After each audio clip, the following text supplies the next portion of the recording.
जय श्री राम।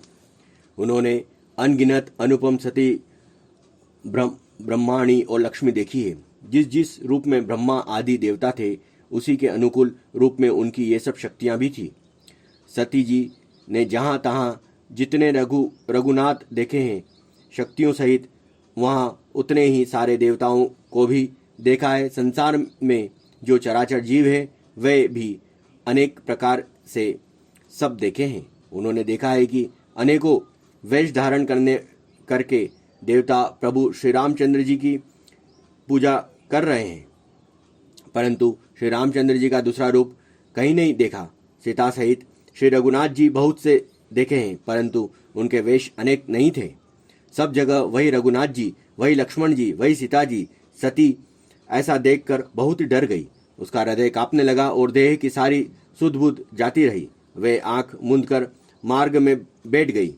फिर आंख खोलकर देखा तो वहां 10 कुमारी सती जी को कुछ भी न दिख पड़ा। तब वे बार बार श्री रामचंद्र जी के चरणों में सिर नवाकर वहां चली जहां शिवजी थे। जब पास पहुंची तब शिवजी ने हंसकर कुशल प्रश्न करके कहा कि तुमने राम जी की किस प्रकार परीक्षा ली, सारी बात सच सच कहो। मासपरायण दूसरा विश्राम। बोलो सियावर रामचंद्र की जय। सती जी ने श्री रघुनाथ जी के प्रभाव को समझकर डर के मारे शिवजी से छिपाव किया और कहा, हे स्वामीन, मैंने कुछ भी परीक्षा नहीं ली। वहां जाकर आपकी ही तरह प्रणाम किया। आपने जो कहा वह झूठ नहीं हो सकता।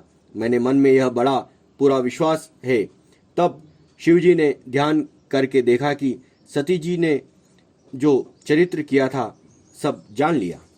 फिर श्री रामचंद्र जी की माया को सिर नवाया, जिसने प्रेरणा करके सती के मुंह से भी झूठ कहला दिया।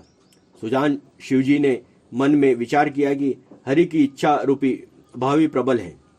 सती जी ने सीता जी का वेश धारण किया। यह जानकर शिवजी के हृदय में बड़ा विषाद हुआ। उन्होंने सोचा कि यदि मैं अब सती से प्रीति करता हूँ तो भक्ति मार्ग लुप्त हो जाता है और बड़ा अन्याय होता है।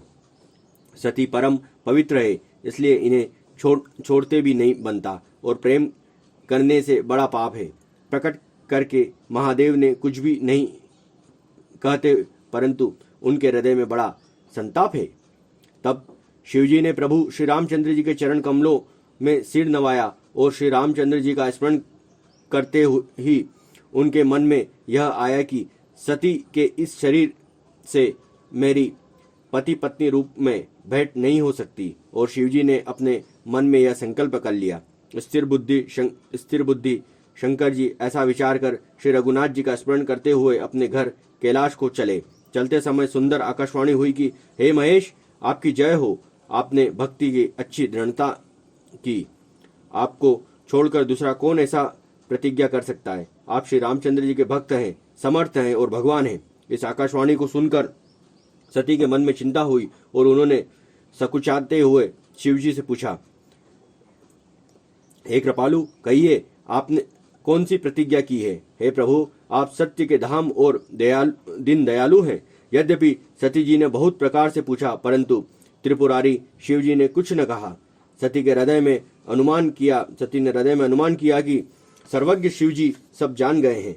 मैंने शिवजी से कपट किया है। इसके स्वभाव से ही मूर्ख और बेसमझ होती है।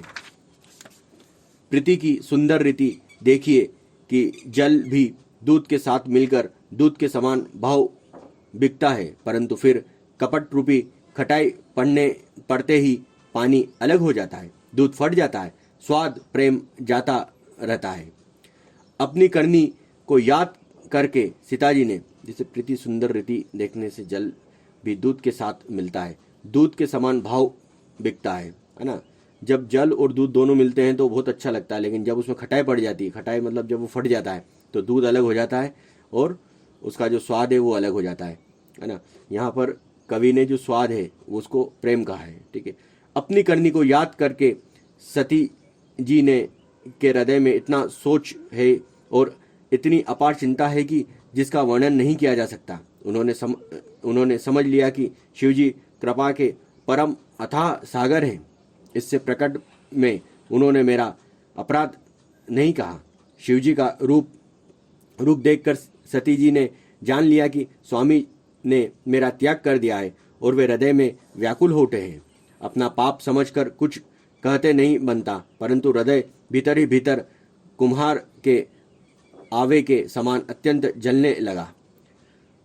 वृषकेतु शिवजी ने सती को चिंतायुक्त जानकर उन्हें सुख देने के लिए सुंदर कथा कही। इस प्रकार मार्ग में विविध प्रकार के इतिहास को कहते हुए विश्वनाथ कैलाश जा पहुंचे। वहां फिर शिवजी ने अपनी प्रतिज्ञा को याद करके बड़ के पेड़ के नीचे पदासन लगाकर बैठ गए। शिवजी ने अपना स्वाभाविक रूप संभाला। अब उनकी अखंड और अपार समाधि लग गई। तब सती जी कैलाश पर रहने लगी। उनके मन में बड़ा दुख था। इस रहस्य को कोई कुछ भी नहीं जानता था। उनका एक एक दिन युग के समान बीत रहा था। सती जी के हृदय में नित्य नया और भारी सोच हो रहा था कि मैं इस दुख समुद्र से पार कब जाऊंगी।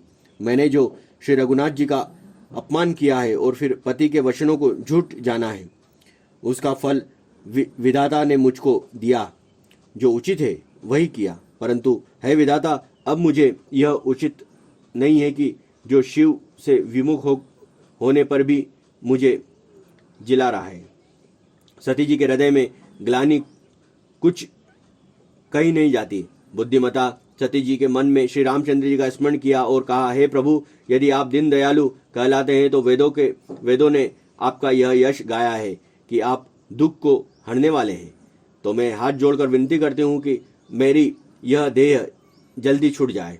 यदि मेरा शिव जी के चरणों में प्रेम है तो मेरा यह प्रेम का व्रत मन वचन और कर्म आचरण से सत्य है।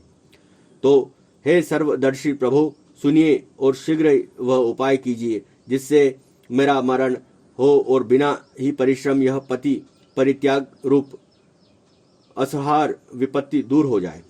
दशसुता सती इस प्रकार बहुत दुखित थी। उनको इतना दारुण दुख था कि जिसका वर्णन नहीं किया जा सकता। 87,000 वर्ष बीत जाने पर अविनाशी शिवजी ने समाधि खोली।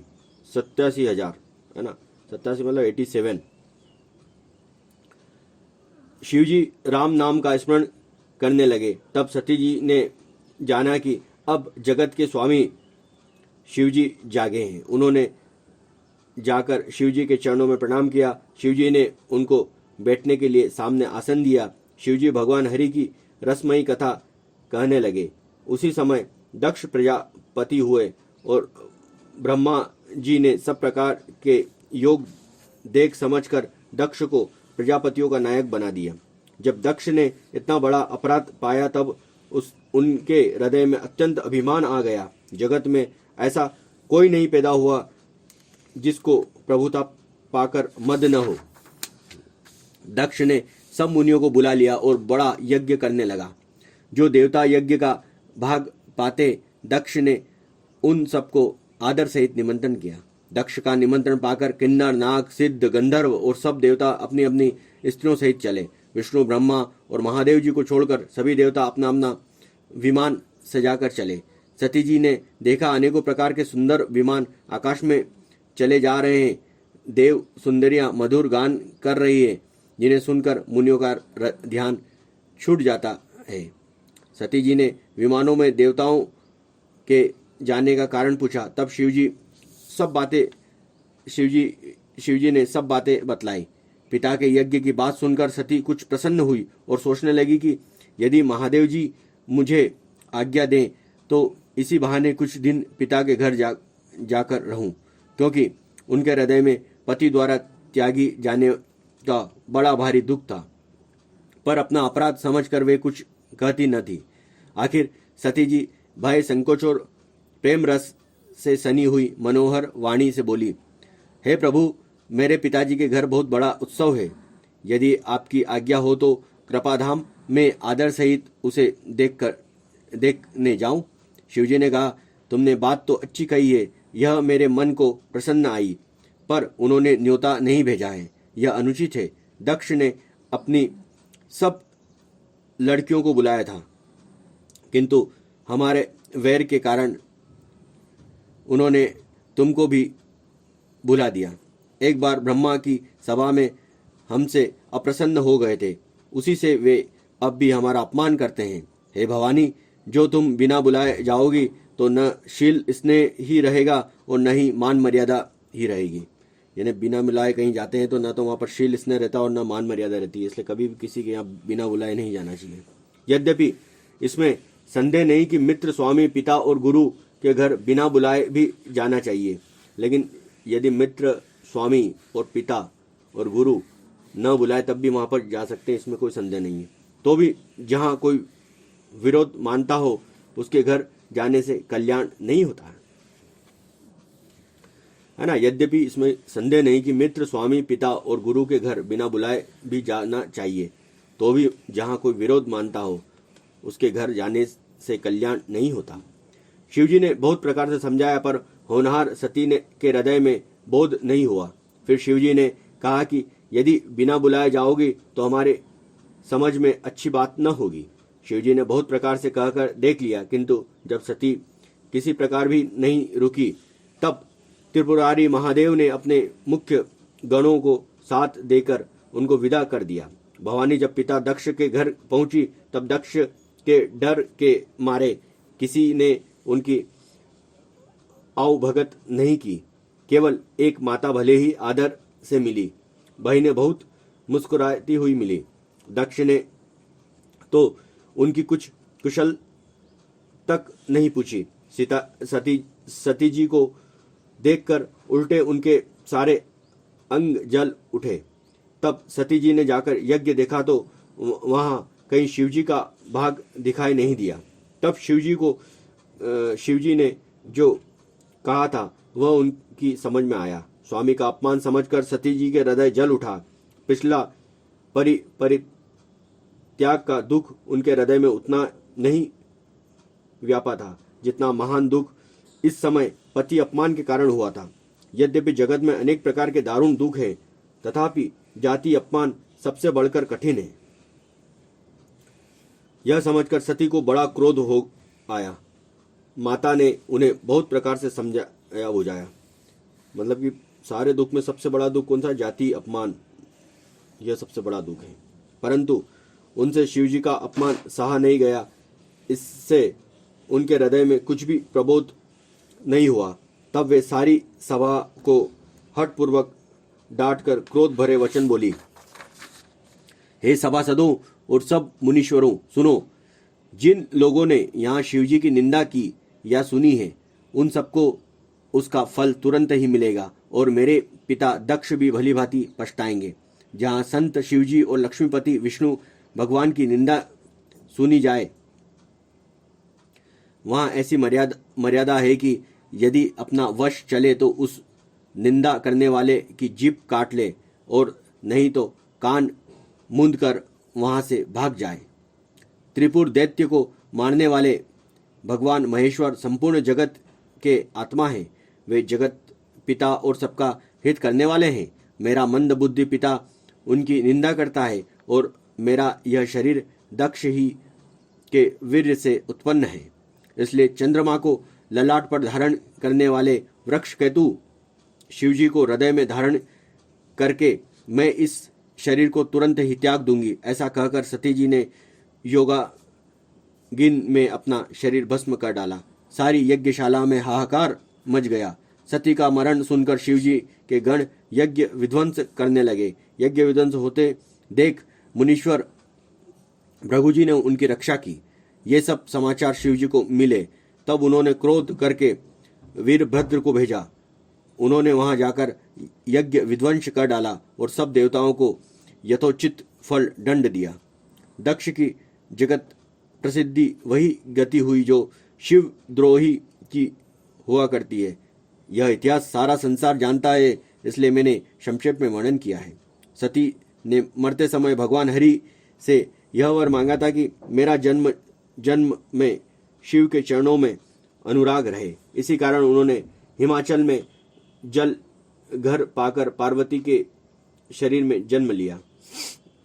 जब से उमा जी हिमाचल के घर जन्मी, तब से वहाँ सारी सिद्धियां और संपत्ति छा गई। मुनियों ने जहाँ तहाँ सुंदर आश्रम बना लिए और हिमाचल ने उनको उचित स्थान दिया। उस सुंदर पर्वत पर बहुत प्रकार के सब नए नए वृक्ष सदा पुष्प फल युक्त हो गए और वहाँ बहुत तरह की मणियों की खाने प्रकट हो गई। सारी नदियों में पवित्र जल बहता है और पक्षी पशु भ्रमर सभी सुखी रहते हैं। सब जीव ने अपना स्वभाव वेड़ छोड़ दिया और पर्वत पर सभी परस्पर प्रेम करते हैं।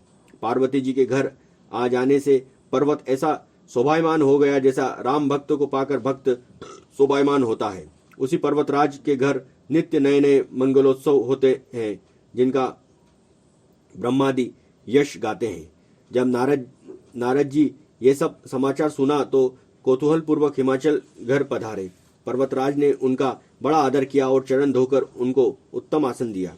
फिर अपनी स्त्री सहित मुनि के चरणों में सिर नवाया और उनके चरणोदक को सारे घर में छिड़काया। हिमाचल ने अपने सौभाग्य का बहुत बखान किया। पुत्री को बुलाकर मुनि के चरणों पर डाल दिया और कहा, हे मुनिवर, आप त्रिकालज्ञ और सर्वज्ञ हैं, आपकी सर्वत्र पहुंच है, अतः आप हृदय में विचार कर कन्या के दोष गुण कहिए।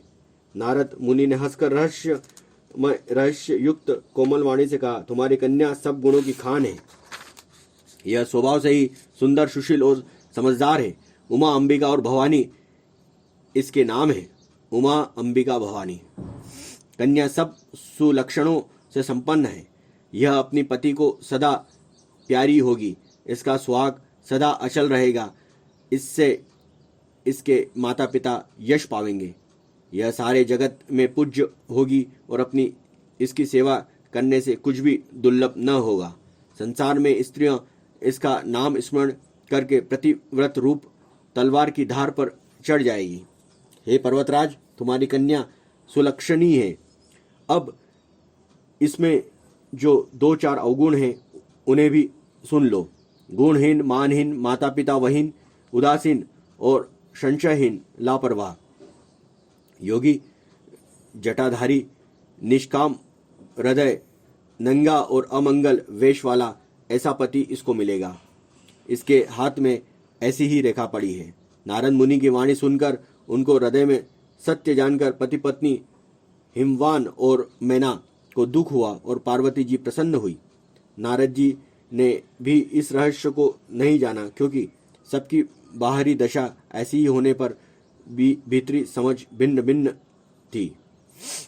सारी सखियां पार्वती जी, पर्वतराज, हिमवान और मैना सभी के शरीर पुलकित थे और सभी के नेत्रों में जल भरा था।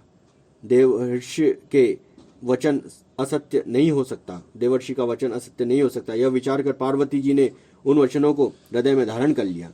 उन्हें शिवजी के चरण कमलों स्नेह उत्पन्न हो आया, परंतु मन में यह संदेह हुआ कि उनका मिलना कठिन है। अवसर ठीक न जानकर उमा ने अपने प्रेम को छुपा लिया और फिर वे सखी की गोद में जाकर बैठ गई। देवर्षिणी वाणी झूठी न होगी, यह विचार कर हिमवान, मैना और सारी चतुर सखियां चिंता करने लगी।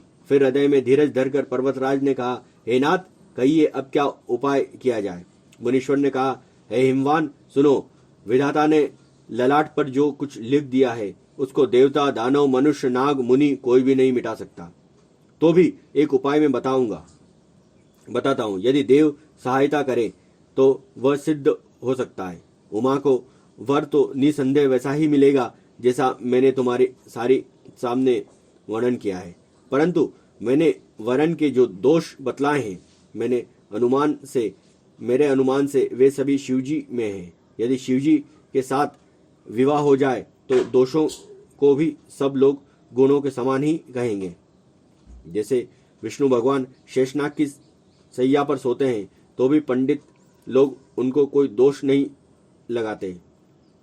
सूर्य और अग्नि अच्छे बुरे सभी रसों का भ्रमण करते हैं, परंतु उनको कोई बुरा नहीं कहता।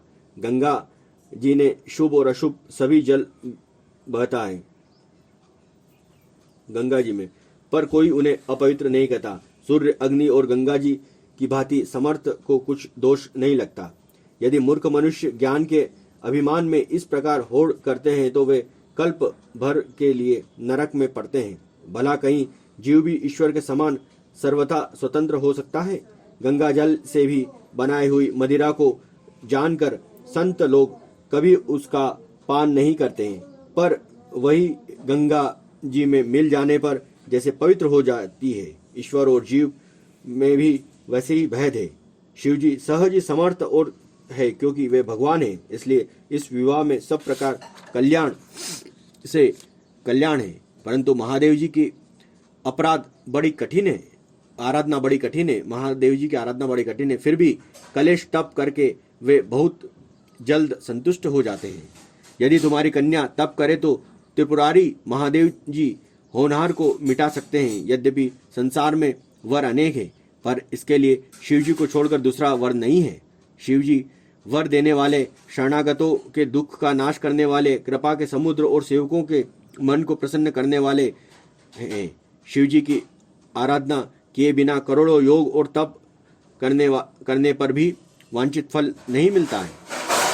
ऐसा कहकर भगवान का स्मरण करके नारद जी ने पार्वती जी को आशीर्वाद दिया और कहा कि हे पर्वतराज, तुम संदेह का त्याग कर दो, अब यह कल्याण ही होगा। यो कहकर नारद मुनि ब्रह्मलोक को चले गए। अब आगे जो चरित्र हुआ उसे सुनो। पति के एकांत में पाकर मैना ने कहा, हे नाथ, मैंने मुनि के वचनों का अर्थ नहीं समझा। जो हमारी कन्या के अनुकूल घर वर कुल उत्तम हो तो विवाह कीजिए, नहीं तो लड़की चाहे कुमारी ही रहे। मैं अयोग्य वर के साथ उसका विवाह नहीं करना चाहती, क्योंकि वे स्वामिनी पार्वती मुझको प्राणों से के समान प्यारी है। यह पार्वती के योग वर न मिला तो सब लोग कहेंगे कि पर्वत स्वभाव से ही जड़ मूर्ख होते हैं। हे स्वामी, इस बात को विचार कर ही विवाह कीजिएगा, जिससे फिर पीछे हृदय में संताप न हो। इस प्रकार कहकर मैना पति के चरणों पर मस्तक रखकर गिर पड़ी। तब हिमवान ने प्रेम से कहा, चाहे चंद्रमा में अग्नि प्रकट हो जाए, पर नारद जी के वचन झूठ नहीं हो सकते। हे प्रिय, सब सोच छोड़कर श्री भगवान का स्मरण करो, जिन्होंने पार्वती जी को रचा है, वही कल्याण करेंगे। अब यदि तुम्हें कन्या पर प्रेम है तो जाकर उसे यह शिक्षा दो कि वह ऐसा तप करे जिससे कि शिव जी मिल जाए। दूसरे उपाय से यह कलेश नहीं मिटेगा। नारद जी के वचन रहस्य से युक्त और सकारण है, और शिव जी समस्त सुंदर गणों के भंडार है। यह विचार कर तुम मिथ्या संदेह को छोड़ दो। शिव जी सभी तरह से निष्कलंक है। पति के विचार सुन मन में प्रसन्न होकर मैना उठकर तुरंत पार्वती जी के पास गई। पार्वती जी को देखकर उनकी आंखों में आंसू भर आए। उन्हें स्नेह के साथ गोद में बैठा लिया, फिर बार बार उन्हें हृदय से लगाने लगी। प्रेम से मैना का गला भर गया। कुछ कहा नहीं जाता। जग जननी भवानी को सर्वज्ञ ठहरी है। माता के मन की दशा को जानकर वे माता को सुख देने वाली कोमलवाणी से बोली, माँ सुन, मैं तुझे सुनाती हूँ। मैंने ऐसा स्वप्न देखा है कि मुझे एक सुंदर गौरवर्ण श्रेष्ठ ब्राह्मण ने ऐसा उपदेश दिया है। हे पार्वती, नारद जी ने जो कहा है उसे सत्य समझकर तू जाकर तप कर।